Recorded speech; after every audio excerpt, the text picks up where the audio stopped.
Baba, popote ulipo nikumbuke, mie mwanao hapa nakukosa.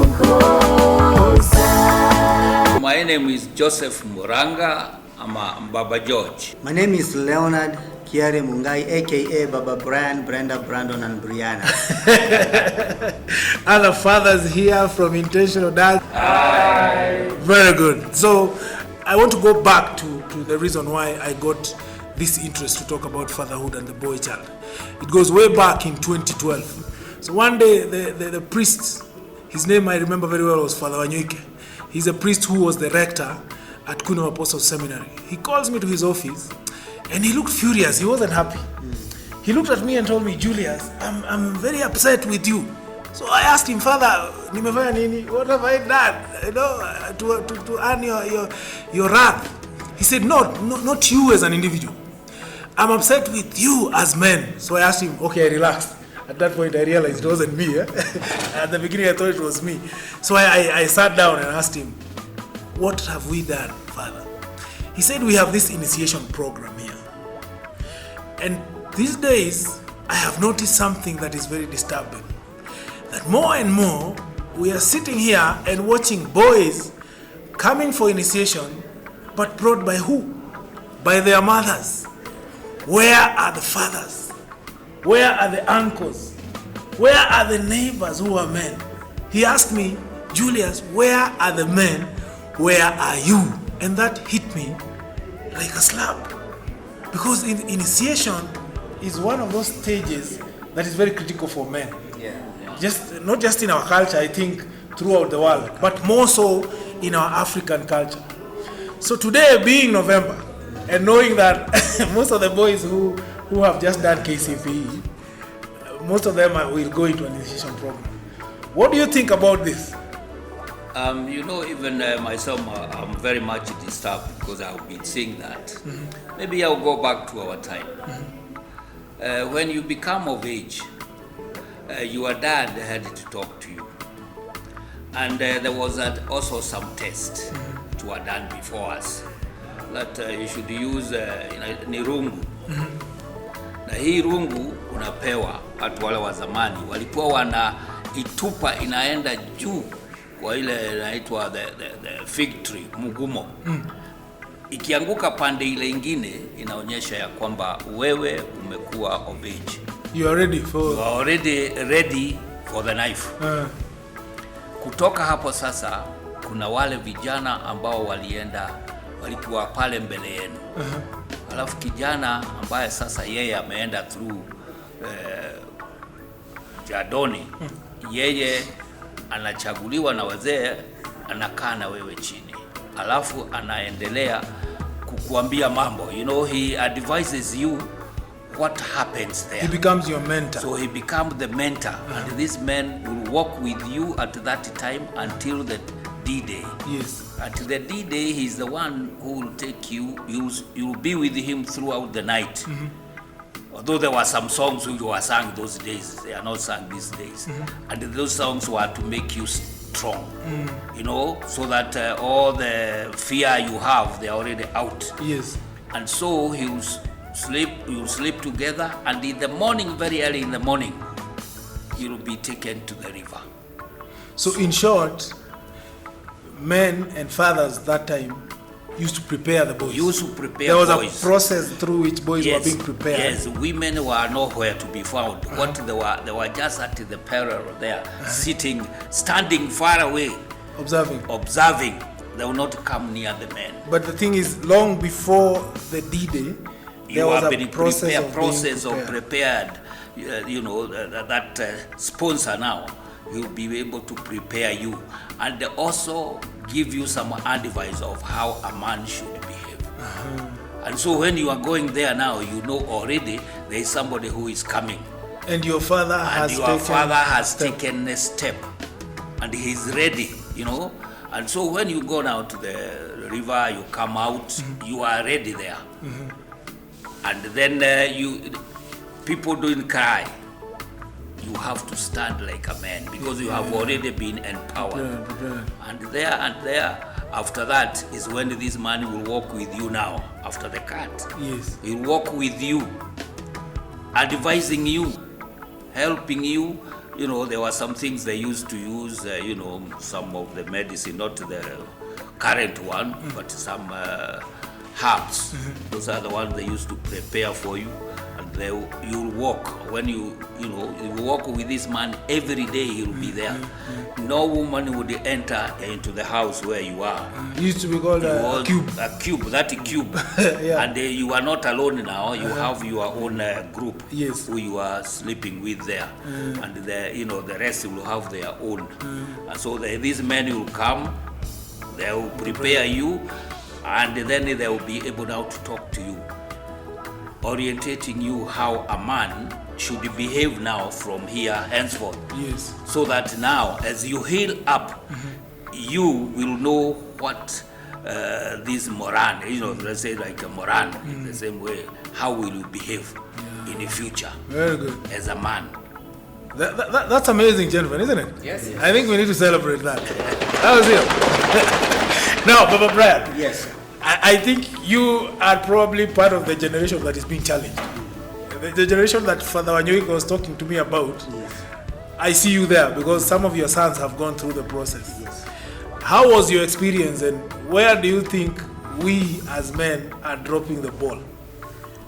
Thank you so much. I remember my firstborn whom I took through that process, and one of the things I noticed, just as Father Mwajuli told you, is that I remember going to see, because we took them through ACK Church, they have that program, and reaching to where we were to go see the doctor who was to go now together with our sons to take them through the process. I met about 4 ladies with their sons. And one of the things the doctor was doing was taking the father and the son, or especially the uncle, the person is supposed to walk the journey together with the son, and telling the process that he's going to do. Yes. And some of the things was showing them practically. And it was such a hard time for him, thinking of picking the mother and the son and take them into the room. And Because the father is not there. the father was not there. Yeah. In fact, it was a very challenging moment, and some of us and men who were there were to step in and requested whether they can be able to get an uncle who can be able to come and stand on that. Yes. I agree. As men, we have failed on our mandate and responsibility, just as much as we've done in so many other areas. Even to come and during this transition period of our son has become an issue. Yes. Even preparing our children psychologically to know what is coming. Yes. Some of them are just told, okay, let's go there. And you have not prepared this son that there will be a cut. Yes. Only to come and realize that he's there, that I was to go through this process. This kind of a torture to them. And I think as fathers, we have failed on that particular area. And I think it's a high time for fathers to be able to take their position as early as that child has been given birth, to know the transition period and what is expected of them, so that they can be able to prepare this son to be who they are purposed to be in their life. In short, what we are saying, Yes. that it's not just a matter of taking them. Yes, It's a matter of having prepared them before they get to that stage. exactly. And that also means it's a matter of having walked with them as they were growing up, and making them understand that they are growing into a man, Yes. and a point will come when a transition will happen. Will happen. So if men are not there to take them, it means they have also not been there to In their life. prepare the son in his journey, isn't it? Definitely. And that is a challenge. That has been a challenge, because even when you look at that son of yours, more often they don't listen to what we tell them, but they look at us as a role model. And the question at times I ask myself, when I look at my son, do I see myself in him? And if the things I'm doing is not what I like him to do, then it means I need to start working on myself. Yes. And I need to change for him to be able to change.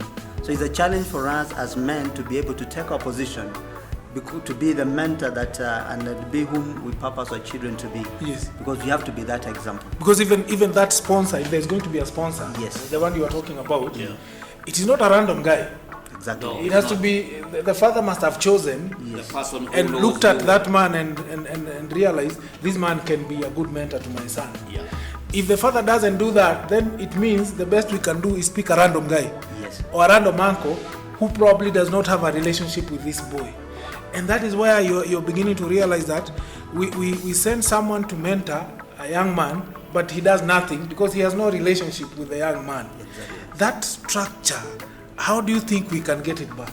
Is it possible for us to pick up the ball moving forward? I think it is possible because in every family they have friends who are a bit older than the young man who is going to cut. Yes. So they should really look at this man, the man who knows this young man well, and who has that relationship from the before, and he becomes a mentor of this young man. Then now he will be able to work with him even after, so that he will be able to mentor him to be a real man who will be able to understand what men are supposed to do. As you have said, the journey is a must. Yes. For us to win this battle, the journey is a must. And it will make things easy. And as our dad said, where you had to work for that journey before the initiation. And it made that process easy, and also it became positive, because during this time things can take a while if you take a random guy. But if you take an intentional guy, things will work to the right direction. Very good. And from there, what will happen? They will have to work after the cut.